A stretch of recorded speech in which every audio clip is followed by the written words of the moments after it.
Hello दोस्तों, कैसे हो आप लोग। आप सबका हमारे यूट्यूब चैनल में आज स्वागत है। तो मैं आज बात करने वाला हूँ कंप्यूटर नेटवर्क के बारे में। तो आप सबको पता है कि आप सब लोग या बहुत सारे आज दुनिया में आजकल बहुत सारे ऐसा कोई बच्चा नहीं है जो नेटवर्क का यूज नहीं करता हो। कंप्यूटर नेटवर्क या एनी नेटवर्क जो भी कर लें इसको, तो उसका मतलब यूज सभी लोग करते हैं। कोई मोबाइल के थ्रू करता है, कोई लैपटॉप के थ्रू करता है, तो कोई कंप्यूटर के थ्रू करता है। तो आज हम बात करने वाले हैं उस कंप्यूटर के नेटवर्क के बारे में। ठीक है, तो चलिए सबसे पहले समझते हैं व्हाट इज़ कंप्यूटर नेटवर्क। और इसमें एक चीज़ आप फोकस करिएगा कि मैंने जो आप लोग रेंडमली इंस्टाग्राम, फेसबुक या व्हाट्सएप पे चैट नहीं करते हैं इंग्लिश में हिंदी टाइप का, उसी टाइप से मैंने इसको बनाया है ताकि आप लोग का मतलब अट्रैक्शन रहे और चीज़ें बहुत अच्छे से क्लियरली आप लोग समझ सको इस चीज़ को, इसलिए मैंने ऐसा ऐसा किया है। ठीक है, तो चलिए शुरू करते हैं। तो यहाँ पे देखिए व्हाट इज़ कंप्यूटर नेटवर्क। तो कंप्यूटर नेटवर्क एक ग्रुप होता है कंप्यूटर्स का जो वायर्स, ऑप्टिकल्स फाइबर्स या ऑप्टिकल लिंक्स के थ्रू एक दूसरे से कनेक्टेड होते हैं ताकि अलग अलग डिवाइस एक दूसरे के साथ इंटरेक्ट कर सकें नेटवर्क के माध्यम से। कंप्यूटर नेटवर्क का एम होता है रिसोर्सेज को शेयर करना अलग अलग डिवाइस के बीच में। कंप्यूटर नेटवर्क टेक्नोलॉजी के केस में कई तरह के नेटवर्क होते हैं जो इसमें सिंपल से लेकर कॉम्प्लेक्स लेवल तक का वेरी करते हैं। ठीक है, तो ये रहा मतलब कंप्यूटर नेटवर्क के बारे में। इन सब चीज़ों में मैं आशा करता हूँ कि ये सब चीज़ जो भी आपके सामने जो हेडिंग दिया गया है आप लोग बहुत अच्छे से इसको समझ सकते हैं। तो चलिए चलते हैं अगले हेडिंग पर। तो यहाँ पे जैसे आप लोग को दिखाई दे रहा है कंपोनेंट्स ऑफ कंप्यूटर नेटवर्क। तो इस चीज़ में आप लोग ये देखेंगे कि कंप्यूटर नेटवर्क के कितने कंपोनेंट होते हैं। ठीक है, तो इसमें आपको दिखाई दे रहा है जो मैंने फिगर टाइप का बना के रखा है। तो इसमें आपको दिख रहा है कि जितने आप देख रहे हैं इसको, ये सारे के सारे कंप्यूटर के कंपोनेंट हैं, जिसमें नेटवर्क इंटरफेस कार्ड हो गया, हब हो गया, स्विच हो गया, मॉडेम हो गया, राउटर हो गया, केबल्स एंड कनेक्टर्स हो गया।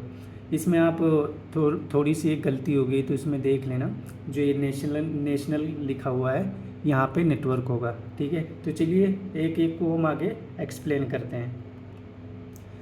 तो जैसा कि आप लोग देख सकते हैं हम बात करने वाले हैं हब के बारे में।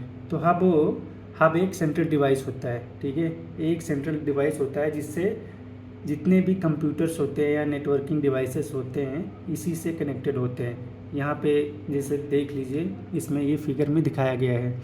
हब एक सेंट्रल डिवाइस होता है जो नेटवर्क कनेक्शन को कई डिवाइसेस में बांटता है। ठीक है, जब एक कंप्यूटर किसी दूसरे कंप्यूटर से जानकारी की मांग करता है तो ये रिक्वेस्ट हब को भेजता है। ठीक है, हब इज़ रिक्वेस्टेड को सभी इंटरकनेक्टेड कंप्यूटर्स तक पहुंचाता है। ठीक है, ये पहुंचा देता है उस रिक्वेस्ट को हर एक कंपोनेंट के। फिर चलिए हम बात करते हैं स्विच के बारे में।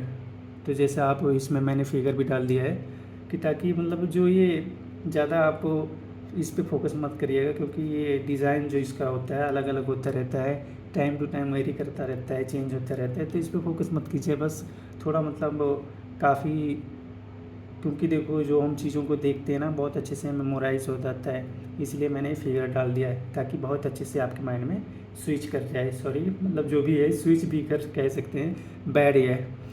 तो स्विच एक, चलिए बात करते हैं। स्विच एक नेटवर्किंग डिवाइस है जो नेटवर्क पर सभी डिवाइस को ग्रुप करता है ताकि डेटा को किसी अन्य डिवाइस तक ट्रांसफ़र किया जा सके। स्विच हब से बेहतर होता है क्योंकि ये मैसेज को नेटवर्क पर ब्रॉडकास्ट नहीं करता, यानी ये मैसेज को उस डिवाइस तक भेजता है जिसके लिए वो डिवाइस होता है। इसलिए हम कहते हैं कि कुछ ये जो स्विच होता है मैसेज को सीधा सोर्स से डेस्टिनेशन तक भेजता है। ठीक है, तो चलिए ये चीज़ हम आशा करते हैं कि जो जो हम बता रहे हैं वो बहुत अच्छे से आप लोगों को समझ में आ रहा होगा। तो चलिए चलते हैं नेक्स्ट पॉइंट पे। तो यहाँ पे देखो, जो कंपोनेंट में एक और था, केबल्स एंड कनेक्टर्स। अब भाई बिना केबल्स और कनेक्टर के कैसे कोई कंपोनेंट एक दूसरे से अटैच होगा? तो ठीक है, तो इसमें केबल्स की भी बहुत ज़्यादा भूमिका होती है, बिना केबल्स के कुछ काम ही नहीं करेगा।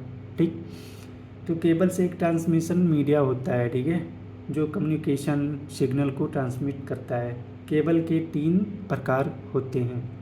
ये केबल 3 प्रकार का होता है, जिसमें ट्विस्टेड पेयर केबल, ठीक, इसके बारे में हम बात कर लेते हैं। ये एक हाई स्पीड केबल होती है जो 1 GB पर सेकेंड या उससे अधिक स्पीड से डेटा ट्रांसमिट करती है। यहाँ पे देखो आ गया coaxial cable. Coaxial cable TV installation cable की तरह दिखती है, जैसे आप लोगों के घर में लगा होगा डिश वगैरह, तो उसमें जो डिश से लेकर और ये टीवी के या एलईडी या एलसीडी जो भी हो आपके घर में, जिसमें आप चीज़ों को देखते हो इंटरटेनमेंट के लिए, तो उसमें जैसे डिश टीवी से लेकर ये जो उसका डिवाइस होता है उसमें कनेक्ट होता है, तो इसको मतलब देखा होगा आप। तो ये coaxial cable TV installation cable की तरह दिखती है।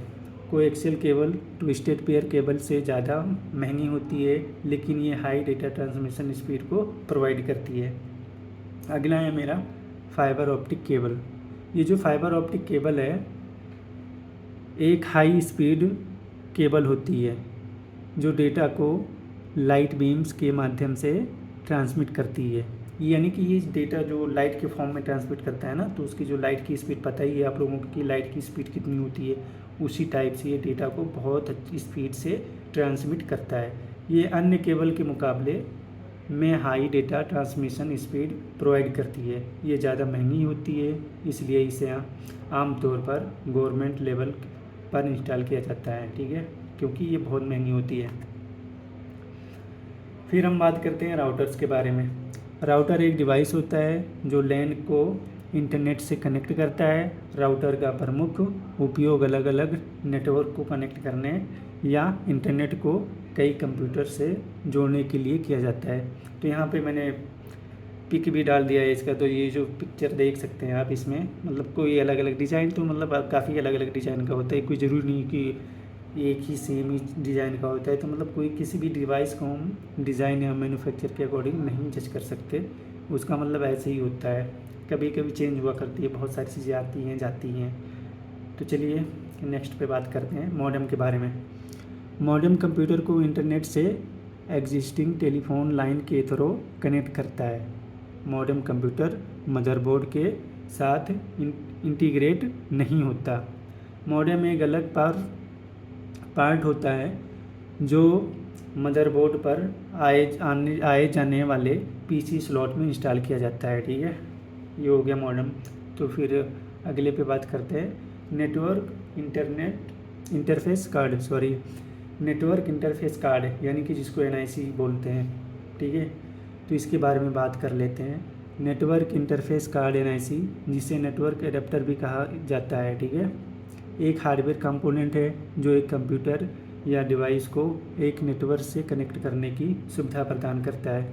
ये कंप्यूटर और नेटवर्क के बीच का फिजिकल इंटरफेस होता है, ठीक है, जो डेटा ट्रांसमिशन और रिसेप्शन को संभव बनाता है।